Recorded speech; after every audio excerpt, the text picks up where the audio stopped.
must fill is that of corporate conscience.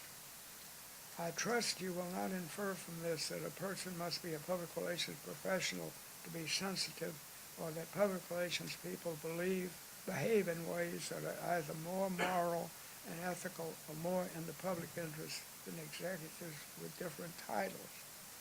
There are others in the corporate hierarchy who may possess the same amount or even more of these attributes than the individuals responsible for public relations. But the fact is that being the professional corporate conscience is not part of the job description of other executives. It is or should be part of the description of the Chief Public Relations Officer. The third major role of the public relations professional, which we all know and understand, is that of communicator. The tendency is to think that communications is his only role. That is hardly the case, although it is an important function. Communications relating to social issues move in two directions, internally and externally. Most often the emphasis is placed on external communications, although important, in many respects secondary to and dependent upon effective internal program. What happens when a corporation responds to a social issue? Take minority employment as an example. Since it is a problem faced by almost every corporation in the United States, let's suppose that a company adopts a policy of representational employment founded on the premise that if a certain minority group, say blacks, comprises a certain part of the population, say 11%, then all things being equal, members of that majority group should comprise 11% of the company's workforce. What's more, members of that minority group should be found at all levels of employment, from the assembly line to the executive suite. Then there's a matter of informing present employees that of a certain Monday morning they will be working alongside a newly eligible group of employees as a result of the corporation's new policies. Internal communications must do more than tell or inform. Its primary function is to bring about understanding. The greater the sensitivity of the issue, the more important the need to communicate effectively. The internal communications program must make available to all affected employees the information that will enable them to understand not only what is happening and what they're expected to do about it, but why the new policies have been adopted. The success of any new policy, no matter how well-intentioned, will depend to some considerable degree upon how well the corporation has handled its internal communications. The fourth function of the public relations professional is to serve as corporate monitor. I am tempted to use the word ombudsman here, for I think it is in the spirit of an ombudsman that the public relations officer should regard his job. Obviously, he can't be an ombudsman in the strictest sense of the word, but since public relations is involved with public issues, there is a need for constant monitoring of corporate policies and programs to make sure that they do indeed match public expectations. If the programs are not functioning or if they fall short of expectations, it is his job or her job to agitate for new programs and new policies. It seems to me quite natural for the public relations practitioner to adopt this posture. If he fails to do so, he fails to live up to the requirements of his job. Next comment I want to make is on how the change from public relations to communication came about in the title. It dates from Watergate. If you look at public relations titles of Fortune 500 or 100 companies prior to 1974, you'll find that over 85% had public relations in their title. You look 1977, 78, 79, you'll find that about 85% of corporations in the Fortune 500 had the word communication in the title, and it dropped public relations. Now, why did that happen? It was Watergate. When the tapes came out, it became apparent that Nixon and his advisors would meet and try to figure out responses to the issue of the day. And when they couldn't come up with an answer that satisfied them, President Nixon was often saying, well, we're going to have to call in the flax on that one.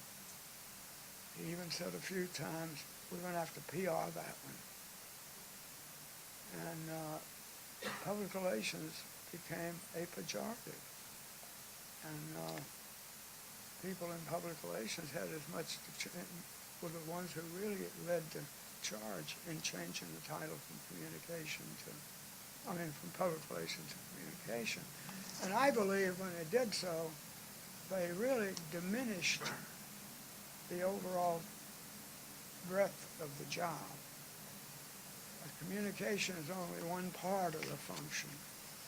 I said earlier, I think that behavior is even more important because, as Lincoln said, you can fool some of the people some of the time, all the people some of the time, but not all the people all the time. So I think we're going to have to get back more into the behavior. And the thing that troubles me is that the communication is taking a big foothold in the titles, and it's going to be a long time, I think, before that can ever change. Let me just take about 10 minutes or less to tell you about this case history.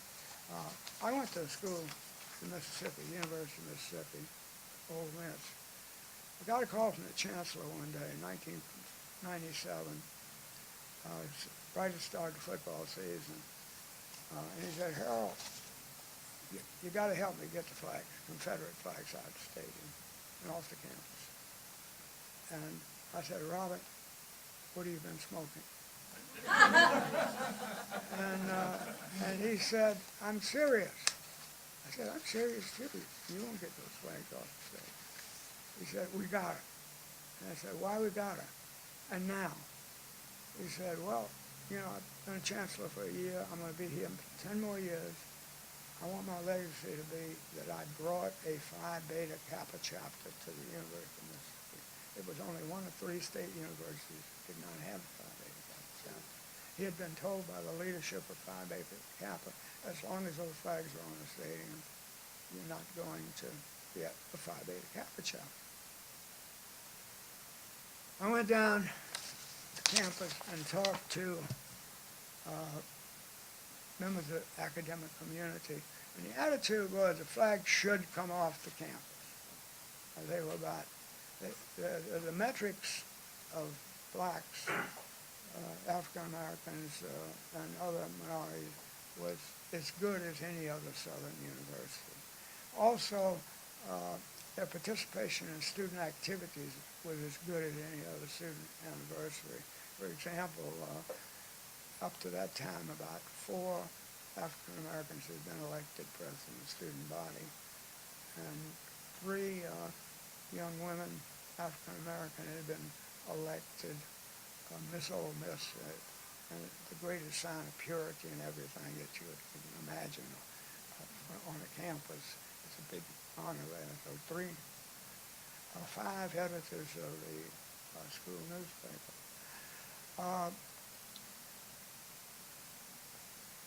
The people I talked to all felt that they should be off the campus, but I'm not going to be one who takes a leading role in it. If somebody starts a movement, I'll get in line. And my last interview was with the football coach, who had been there 1 year, had a 50-50 season, and was starting his 2nd year. And I said, Coach,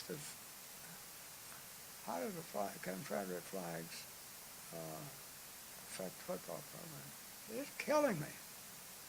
Even worse with basketball. I said, do that slow for me.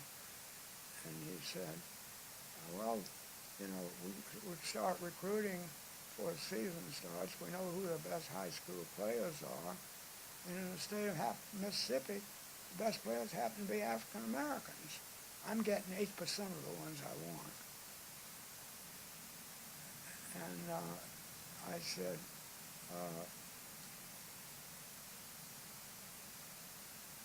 where are they going? And he said, other, mostly Southeastern Conference schools, know the same individuals or know of them, and they come in about mid-season, and the first question they ask the parents of the football player, did you have a DVD or a VCR? And most of them did. And out comes a tape or the disc of the most recent football game on the Ole Miss campus, slightly edited. And all you see are rebel flags, and all you hear is Dixie. And then comes the question, do you want your son to go to college in an environment like that? And so they go to Georgia, Alabama, Florida, Texas, so forth and so on. And I said, Coach, you're the only person in the world who can get the flags out of the state. He said, ain't going to touch it with a 10-foot pole. Those redneck alumni will take my head off if I try to do anything about that. And I said, have you ever thought that those redneck alumni would rather have a winning football team than all the flags and memorabilia of the war 130 years ago? He said, you might be right, but I ain't going to touch it. And so I went back to the chancellor and said, you're never going to get the flag out of the stadium.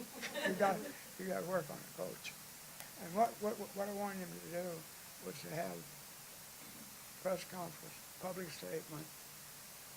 As long as the flag is in the statement, we'll never have a winning football